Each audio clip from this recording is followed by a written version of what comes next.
In the headlines, evidence is unraveling in the case against a Rocky Mount man charged with the death of one while suspected of the deaths of 8 more.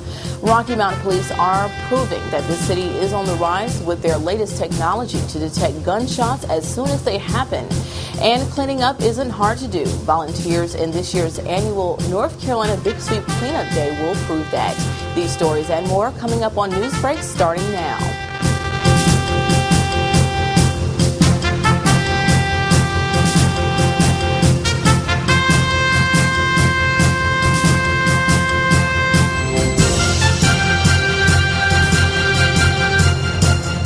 From WHIG-TV, this is NewsBreak 31. Now, here's Marie Torres. Hello and thanks for watching WHIG-TV Newsbreak, your voice in the community. I'm Marie Torres. Evidence is unraveling in the case against a Rocky Mount man charged with the death of one while suspected of the deaths of 8 more. This week began the trial of 33-year-old Antoine Maurice Pittman for the first-degree murder of Tara Shanice Nicholson. Wednesday, the court heard from an SBI computer expert who said he found rape-themed pornographic videos on Pittman's computer hard drive and a NewsWeb article of the discovery of 28-year-old Nicholson's remains. Nicholson's body was found in a wooded rural area of Edgecombe County just weeks after she was reported missing by her father in early 2009. DNA analysts said they did find Pittman's DNA on a vaginal swab sample taken from Nicholson's body, but the analysts also indicated other DNA was found. Wednesday, Pittman himself took the stand proclaiming his innocence. He said 4 months after the discovery of Nicholson's remains, an agent with the State Bureau of Investigation arrived at his job asking for a DNA sample. Pittman told the court that he refused because he was afraid he would lose his girlfriend and also because he didn't know what SBI meant. Pittman also testified that he did pick up the victim, who was working as a prostitute, on March 1st, 2009. He says he drove to a hotel where he had sex with her and then dropped her off near the library in Rocky Mount. Particular case, the last time that you saw Tara Nicholson was where? The last time I saw her? Yes, sir. Was when I dropped her off. That was it. And when you dropped her off, had you strangled her? No, sir. Had you choked her? No, sir. Had you assaulted her? No, sir. Investigators, however, countered that by stating Nicholson's body was found in the same location where Pittman once lived.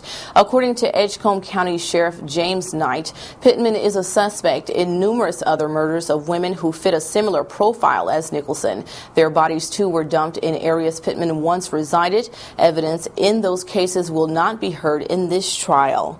And this just in, we'd like to make mention that closing arguments have been made this morning. The case is now up to the jury, which will begin deliberating at 1 p.m. today.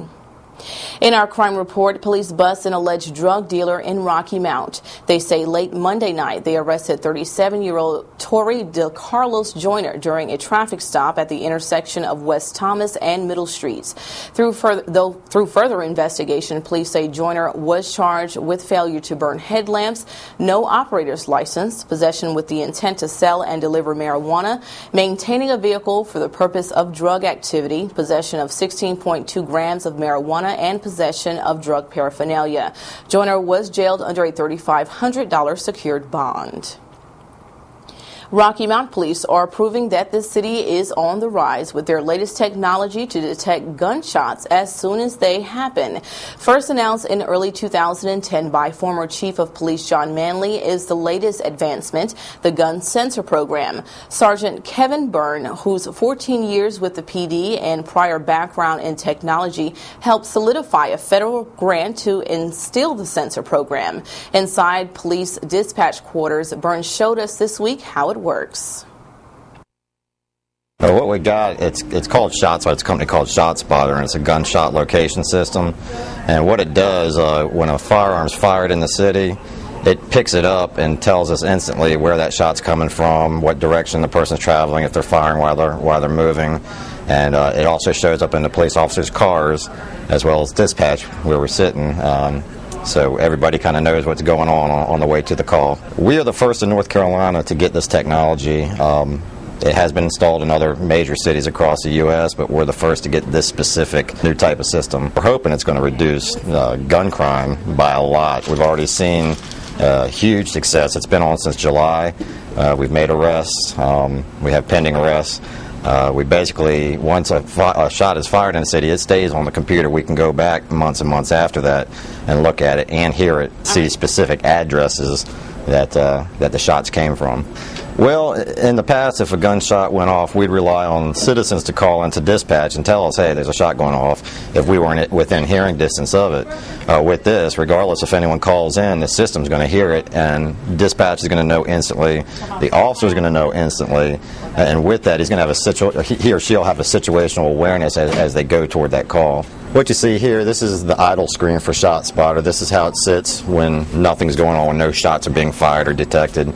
If a shot was detected by the sensors that are placed strategically through the community, that bar would turn red up top, and then this screen would push up, pull up, indicating where in the city the shot came from.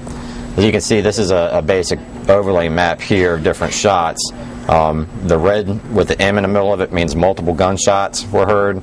The regular reds are a single gunshot. Yellows are firecrackers, or fireworks. And it even has purple dots if helicopters go over, because it distinguishes between helicopters and car backfires or any other pops that go on out in the community that aren't gunfire. But once this pops up, suppose this was a call that actually came up, you'd click right on that, and over here would pop up the call itself. This is a list of the sensors that heard the shot. This is a list of how many feet from each of these sensors it was heard. So with these 6 right here, it's going to tell us pretty closely where the shot originated from, and once we see that, then we can listen to the shot.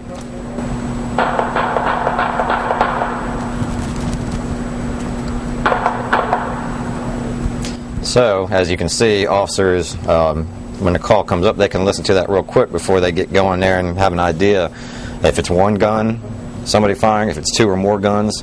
If they're moving, it'll show us which direction the different people that are firing guns are moving in. So that helps a lot. That really helps a lot to know what we're getting into as we go there. And plus, the citizens, at that point, we're going to be en route quicker than the time it used to take for them to call 911. Okay, we still want people to call 911, obviously, but we're going to hear it too. We're going to be on our way.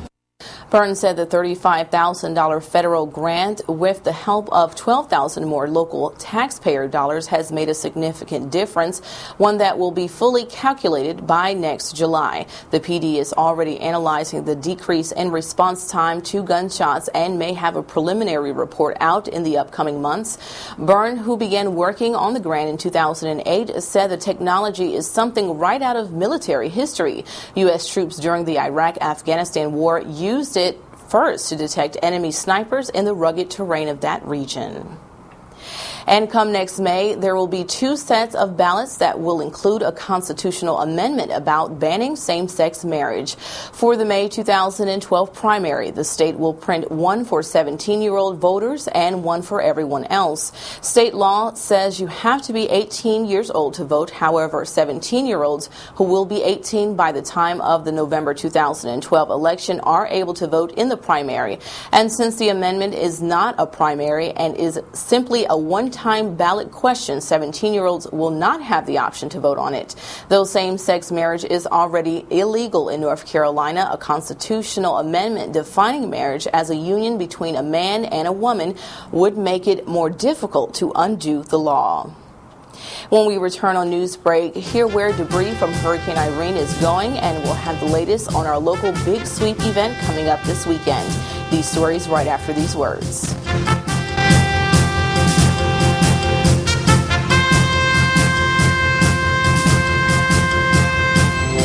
We're your news team, bringing it home to you with meteorologist Fred Holdsworth, anchor Marie Torres, sports reporter Edward Green, and Matt Habit, our studio guy. WHIG TV Newsbreak, your voice in the community. The Country Inn & Suites is your home away from home with a staff that always treats you as family. If you or your church or company has visitors, give them a great Rocky Mount welcome with a special discount on their overnight or extended stay. Not only is the Country Inn & Suites a comfortable place, we'll spoil them with fresh cookies and complimentary breakfast. We're filled with luxuries like an indoor pool, fitness center, and a guest laundry. The business center includes a boardroom, connection to high-speed internet, and catering for meetings is always available. Call me, Donna Chavis, at 252-442-0500 for a tour and or to set up your corporate rate. You're always welcome as family in the country. Country Inn & Suites, Rocky Mount.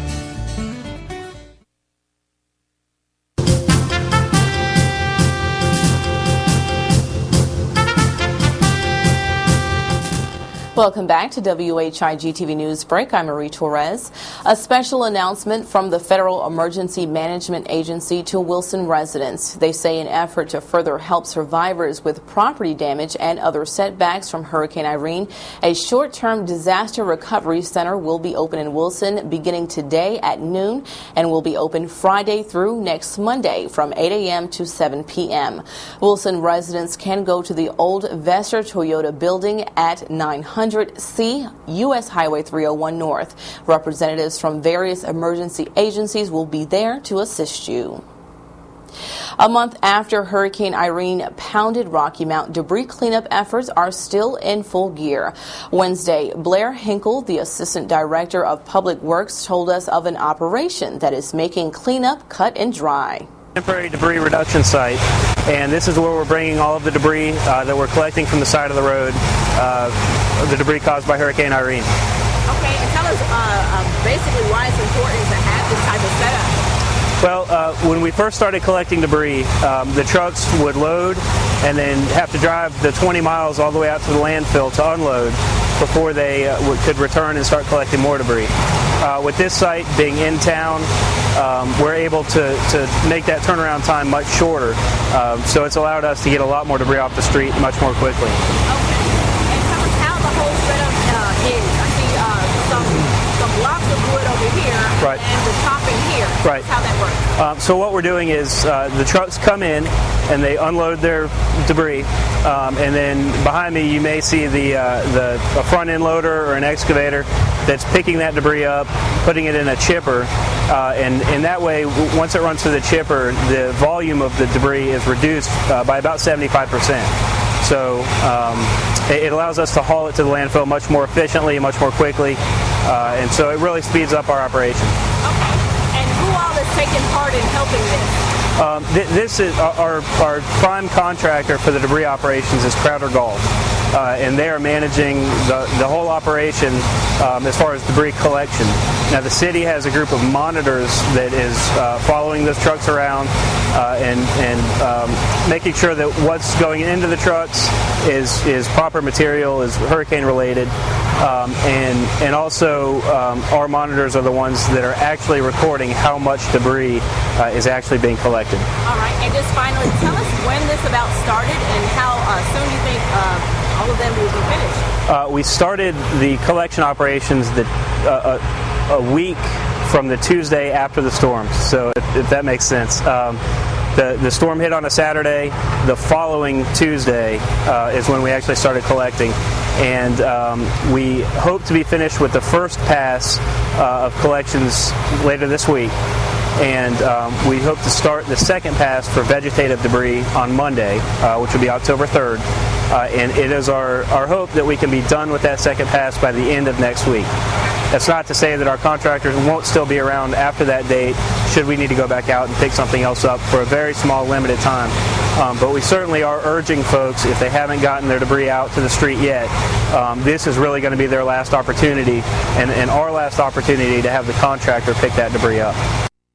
And cleaning up isn't hard to do. Volunteers in this year's annual North Carolina Big Sweep Cleanup Day will prove that. Keep America Beautiful coordinator for the Twin Counties, Cornelia McGee Anthony, fills us in about the massive volunteer effort going on this weekend. We have the North Carolina Big Sweep Cleanup That's an annual cleanup that we do on the first Saturday in October annually. However, here in the Twin County area, we actually start the NC Big Sweep cleanup activities early. We normally start the third Saturday in September and run it through the third Saturday in October, and that allows more people to participate. However, we still recognize the official day for cleanup on the first Saturday in October. So this Saturday, we're asking volunteers to help sweep here in the Twin Counties area.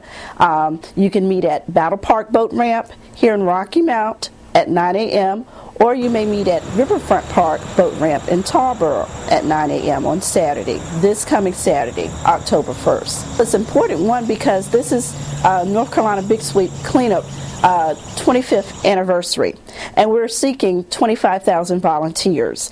And on an annual basis, we have roughly about 18,000 volunteers. So this year we are rallying for 25,000 volunteers. So here in the Twin County area, I am rallying for at least 500 volunteers for our Big Sweep activities. So please come out and make a difference only in a few hours.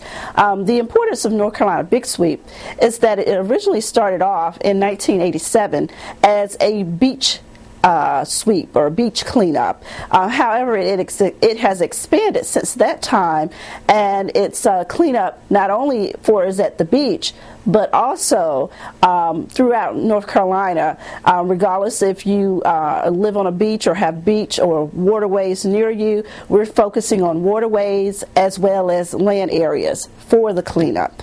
It's important that we try to make a difference here for our environment because litter, of course, hurts us all in a number of ways. One, it could hurt us from an economic standpoint for tourism. If an area is real trashy and not clean, tourists won't come back there and they won't tell their friends about the specific area. Also, businesses will not want to relocate to a town or community that is considered trashy.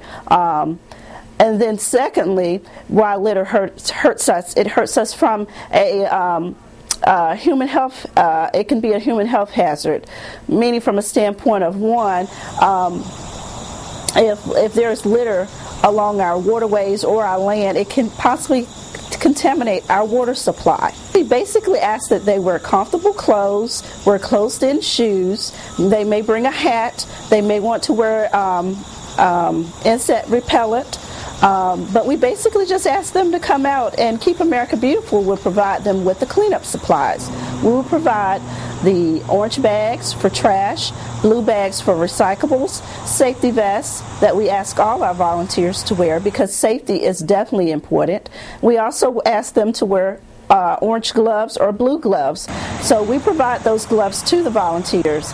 And so basically we're just asking you to get a good night's rest and basically wear comfortable clothes, put on some insect repellent, and come on out to Battle Park Boat Ramp or Riverfront Park Boat Ramp and meet for the NC Big Sweep cleanup. For more information, you can call the Keep America Beautiful office, 467-4960. You can also visit us online at www.rockymountnc.gov/KAB. You could also register online on our website, or you may call us again. McGee Anthony says so far at least 5 schools, 2 churches, and about 3 families will be volunteering for the event. She says, however, there's always room for more. After the break is the latest in sports and weather. We'll be right back.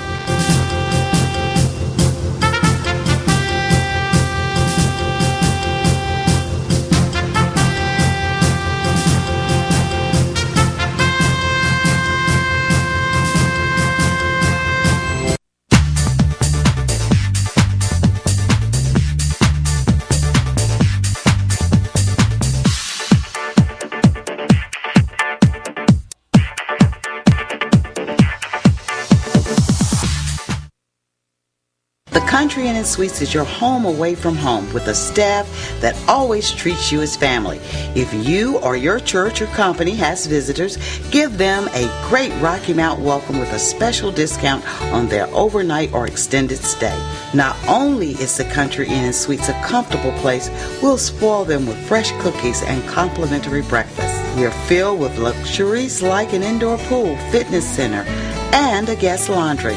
The business center includes a boardroom, connection to high-speed internet, and catering for meetings is always available.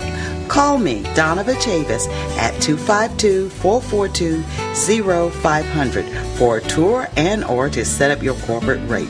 You're always welcome as family in the country Inn and Suites, rocking out.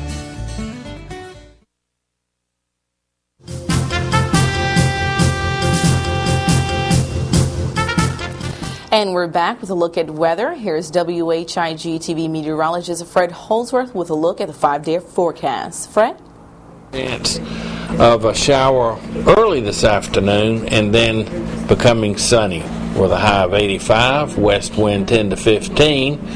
Clear tonight with a low of 58, southwest wind at 5. There's a slight chance of an afternoon shower or thunderstorm on Friday with a high of 80. Winds will be around 10 to 15 miles per hour out of the west. Friday night clear with a low of 48, north wind at 6. Saturday sunny with a high of 65. Winds will be northwest 10 to 20 miles per hour. They could gust up around 30. Saturday night, partly cloudy with a low of 43. Sunny on Sunday with a high of 63. Sunday night clear with a low of 42. And for Monday, sunny, 70 degrees will be the high and a low of 48. Yes. All right. Thank you, Fred. And with us now with sports is Edward Green. Tell us what's the latest, Edward. Well, Marie, we had a crazy night of baseball last night. Don't know if anybody was able to stay up all night and watch it. I know I did, but I'm paying for it today. But it was well worth it to see the kind of baseball we had last night. All right. Well, after one of the craziest nights in baseball history that saw numerous comebacks, we finally have a clear playoff schedule. And here's a look at some of the key faces on the playoff-bound teams that you'll see in October, as well as an opening schedule. Well, the American League regular season champion is a surprise to no one, but the New York Yankees struggled through much of the season to find reliable starting pitching. But a good bullpen and an offense led by Curtis Granderson has propelled them to the best record in the AL. Granderson struggled against left-handed pitching throughout his career, but turned things around in 2011. Granderson led the Yanks in home runs and RBI, and is hitting .271 against lefties this year. New York will meet up in the first round with the Detroit Tigers, who have an MVP candidate taking the mound every fifth day in the form of Justin Verlander. Verlander threw his second no-hitter as a big leaguer earlier this season against Toronto, and nearly threw another against Cleveland around the All-Star break. Verlander has been phenomenal in his other starts as well, racking up 24 wins with a 2.4 ERA and a whip under 1. It's rare that a pitcher wins the MVP award, but if there was one to do it, Verlander looks to be it. A solid bullpen and hitters Miguel Cabrera and Victor Martinez make this team deadly. And the Texas Rangers win back-to-back titles after going a decade without them. The already dangerous offense was aided by the offseason pickup of Gold Glove third baseman Adrian Beltre. Beltre hit 32 home runs this year to lead the Rangers, one of which was the 300th of his career. In addition, Beltre continued to play solid defense at third base, finishing 5th in baseball in fielding percentage and 3rd in range factor among third basemen. The pitching staff proved to be up to the task last season as the Rangers made the World Series, and hope the key additions on offense can put them over the top. They will need that help against the Tampa Bay Rays, who had a sterling September amidst a Boston Red Sox collapse to secure a playoff berth. The constantly reshuffling Rays find themselves in the playoffs for the 3rd time in 4 seasons, and open with the Rangers for the 2nd straight year. Now, over in the National League, the team to beat all year was the Philadelphia Phillies, winning 102 games as a team effort. But with middling offensive numbers, the real strength of this team comes from its starting rotation. Philadelphia ranks 1st in baseball in ERA, quality starts, whip, and is tied for 3rd in batting average against. To be able to send out 4 dominant starters, including Roy Halladay, Cliff Lee, Cole Hamels, and Roy Oswalt in either a 5 or 7 game series is a luxury, and if this team gets its offense going, the Phillies could be a true juggernaut in October. The Milwaukee Brewers, though, have been an exciting team to watch all season long, and nothing demonstrates that more than this division-clinching game as MVP candidate Ryan Braun hit a 3-run home run in the 8th inning to give his team a 1-run lead in the eventual win. Braun is at or near the top in many offensive categories in the league, And with a bullpen led by near-perfect John Axford, who has recorded 46 saves with an ERA under 2, the Brewers will be able to match up against anyone. And the biggest surprise this year in the NL has to be the Arizona Diamondbacks. Losing 97 games a year ago, the young D-backs stabilized their bullpen, and while you may not have heard of many of the players in their lineup, 23-year-old Justin Upton is a star in the making. Upton leads the team in home runs, RBI, and OPS, and has played a solid right field. The Diamondbacks last went to the playoffs in 2007, and this year marks the 10th anniversary of their World Series victory over New York. The way the Cinderella season has gone, do not be surprised if Arizona winds up with the trophy again this October. And finally, the St. Louis Cardinals clinched the wild card with a shutout win over Houston Wednesday. Albert Pujols is in the last season of his contract, and with all the speculation about how those negotiations are going, this could be the Redbirds' last chance to make a run with the machine. And games start this Friday. The Rays and Rangers open at 5 Eastern, while the Tigers and Yankees take the nightcap at 8:30. The NL series between Arizona and Milwaukee, along with Philadelphia and St. Louis, kick off Saturday.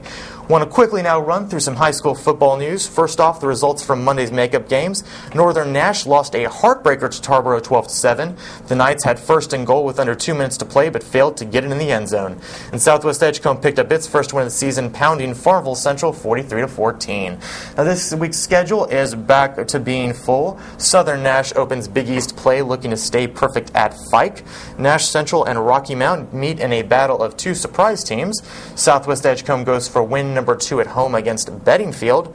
North Edgecombe looks to bounce back against conference leader Northampton East. Tarboro has a short week of practice to get ready for conference rival Green Central at home. And our Freedom Credit Union Game of the Week again welcomes Northern Nash as they host Hunt in a Big East showdown. So Marie, even as the weather gets a little colder, the playoff action in baseball and the high school football action seems to really keep heated up a little bit. All right. I know you'll keep us updated. Oh, absolutely. All right. Thank you, Edward. Thanks. On NewsBreak. Join us again next week with more news that's impacting the community. For WHIG TV, I'm Marie Torres. We'll see you next time.